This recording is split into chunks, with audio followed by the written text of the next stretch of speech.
Aujourd'hui, on vous donne rendez-vous dans le Vermandois à la rencontre de Marine. Marine, elle arrive là avec son chien et Gégé. Marine est une passionnée de photographie, oui, mais de photographie animalière. Elle va nous emmener sur sa balade habituelle à la recherche des clichés rares. Vous êtes prêts tous les deux?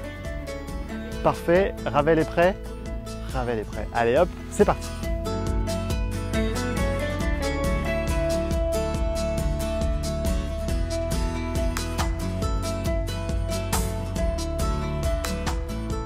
C'est beaucoup de patience, beaucoup d'attente comme ça pour avoir la photo idéale. Énormément, et on n'est jamais satisfait de la photo qu'on a faite. C'est vrai? Oui. Parce que tu t'attends à avoir le cliché et finalement tu n'as pas celui que tu voulais. C'est ça, on espère la photo parfaite mais en fait elle vient jamais.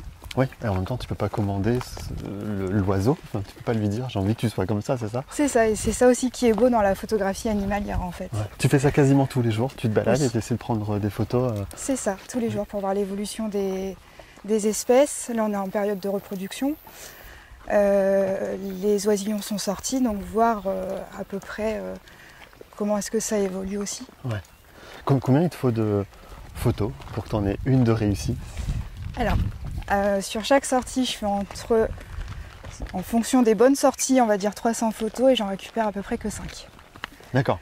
Et là, tu les retouches un peu, tu joues sur la lumière, tu oui. les modifies un petit peu? Ah oui, il y a des photos que je vais vraiment retoucher énormément à l'excès, ouais. C'est voulu. Des photos que je vais laisser très naturelles, c'est aussi voulu. Ça permet aussi aux personnes de voir, quand je les partage en tout cas, que même par ici, on a des espèces qui sont magnifiques. Ouais. Alors justement, là on est dans le Vermandois. On ne va pas dire où exactement parce qu'il faut garder ces endroits un peu secrets. Oui. Qu'est-ce qu'on peut voir? Alors à cette période, on peut voir de la gorge-bleue miroir, ouais. Surtout.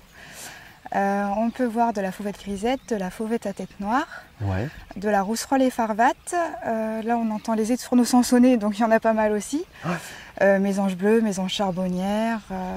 Beaucoup d'hirondelles aussi. Des hirondelles, et là, autour de nous, ce qui vole, ce sont des martinets en fait. D'accord, le gros nuage d'oiseaux qu'on vient de voir. C'est des étourneaux sansonnés. D'accord. C'est ce qu'on entend énormément, qui fait énormément de bruit. Tu les repères à l'oreille et donc tu sais à quel endroit ils sont en fonction de leur chant, de leur cri, c'est ça? C'est ça, et en fonction aussi de la manière dont ils volent. D'accord, ok. Bon, ce que je propose, c'est qu'on continue de les observer, on se balade un petit peu et on tente de prendre une photo. Oui, c'est parti. Allez, on y va.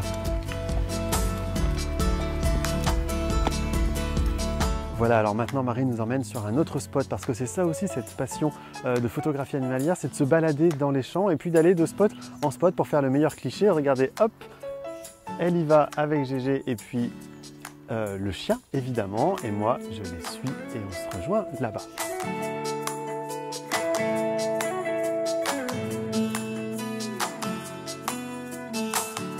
Qu'est-ce qui t'a poussé à faire de la photo comme ça, la photo animalière? Excellente question. Parce que c'est une passion, c'est ton job? Alors, c'est devenu mon travail, ouais. Oui. Et c'est une passion avant tout. En fait, c'est venu peu avant le confinement. Parce que je me suis intéressée énormément aux animaux. Et j'ai toujours été passionnée par la photographie. Je me suis toujours dit que c'était pas pour moi. D'accord. Et ensuite, je m'y suis mise. Et passion oblige, j'ai commencé à en faire tous les jours. Ah. Bien sûr, maintenant je me suis un peu améliorée par rapport à avant. Au début, oui. C'est ça, ouais. J'avais pas le même matériel non plus. Et maintenant, si je peux en faire tous les jours, j'en fais tous les jours. C'est une passion qui demande beaucoup de patience quand même, non? Énormément, énormément de patience. Parce que dénicher la bonne photo, la bonne espèce, au bon moment, ça demande beaucoup d'observation, beaucoup de temps. Oui, et parfois beaucoup même, ouais. On est déçus. Parce qu'on n'arrive pas à avoir l'espèce qu'on voudrait. Ouais. Et elle arrive souvent quand en fait on s'y attend le moins. Ouais. Et donc c'est une passion que tu partages avec ton chien? Oui, ouais. Il a été éduqué pour. Il a été éduqué pour la photographie animalière, donc il est très calme. Il ne va pas courir après les animaux, il n'y a aucun souci, même lâché. Et par exemple pour les bruits très aigus comme le bruit du piquet-bêche, ouais. Qui est un bruit assez aigu qui lui rappelle ses jouets, il va m'aider à les trouver. D'accord. Bon, on va patienter un petit peu, on va essayer du coup de prendre une ou deux photos. Oui. On se tait, c'est ça? Allez, on se tait.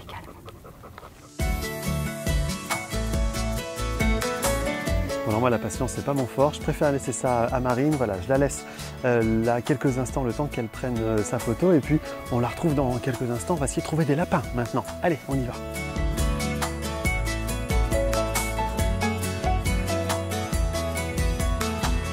Je voudrais qu'on reparle un petit peu de Ravel, Oui. Marine, parce qu'on disait tout à l'heure que c'était ton compagnon de route. Oui, il tout fait à toutes fait. les balades avec toi. Il est toujours avec moi, autant Et- que possible. Autant que possible. Et alors tu l'as formé très tôt au bruit des oiseaux, par exemple, pour les reconnaître. Alors, quand il était petit, on l'a habitué en fait à reconnaître tous les bruits et pour pas qu'il ait peur des bruits, donc autant les feux d'artifice que les bruits des oiseaux. D'accord. Et donc, au fur et à mesure du temps, en fait, c'est un chien qui a besoin d'apprentissage, de toujours apprendre. D'accord. Donc, j'ai voulu continuer cette idée-là sur cette lancée et du coup, en promenade, on continue le dressage Ouais. et l'apprentissage de la photographie animalière. Alors justement parce que moi te voir te balader avec un chien, j'aurais plutôt tendance à penser que le chien va courir après l'oiseau, après le lapin, alors qu'il ne le fait pas du tout. Alors non, pas du tout. C'est tout simple. En fait, quand Ravel ne bougeait pas quand il voyait un lapin, je le félicitais. D'accord. S'il courait après le lapin étant petit, je l'ignorais. D'accord. Voilà. Et en fait, en l'ignorant, il a compris que c'était pas bien. Ça n'intéresse pas, c'est pas bien, faut C'est pas ça. le faire. D'accord. Et alors, toutes ces petites sorties, c'est aussi très pédagogique parce que ça te permet d'apprendre plein de choses sur les oiseaux. Grâce à ton bouquin, tu t'en sépares pas. C'est ça, voilà. À chaque fois que je vois une nouvelle espèce, je regarde dedans pour en apprendre un peu plus sur ses habitudes Ouais. et vérifier que c'est bien cette espèce-là que j'ai vue. Tous tes clichés, on peut les retrouver du coup sur ton Instagram, c'est Oui, ça? tout à fait. Tu nous le donnes? Alors, du coup, c'est Marine avec 2 i, Ouais, le petit tiret du bas, ouais. FLMT. Tout simplement, Voilà. comme Marine Flamand. Voilà. Eh bien C'est super. Merci Marine de nous Rien. avoir accordé C'était avec plaisir. cette belle balade et puis nous avoir montré ces belles photos aussi. Bon courage pour les prochaines. Il va faire un peu chaud là, tu vas te mettre à l'abri. Oui, on va Ouais. aller rentrer. On va On rentrer. va aller allez. boire un verre. Ah bah je suis complètement d'accord avec ça. Un verre d'eau, évidemment.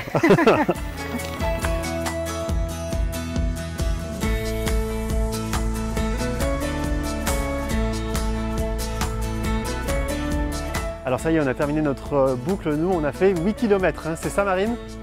Bon, tout va bien les jambes? Impec. GG, ça va? Très bien, on peut y retourner. On peut y retourner? Non, alors on n'y retournera pas aujourd'hui. Mais voilà, en tout cas, si vous voulez revoir toutes ces très belles photos de Marine, eh bien n'hésitez pas à aller voir sur son Instagram. Et puis nous, eh bien avec GG, on vous donne rendez-vous très vite. Salut!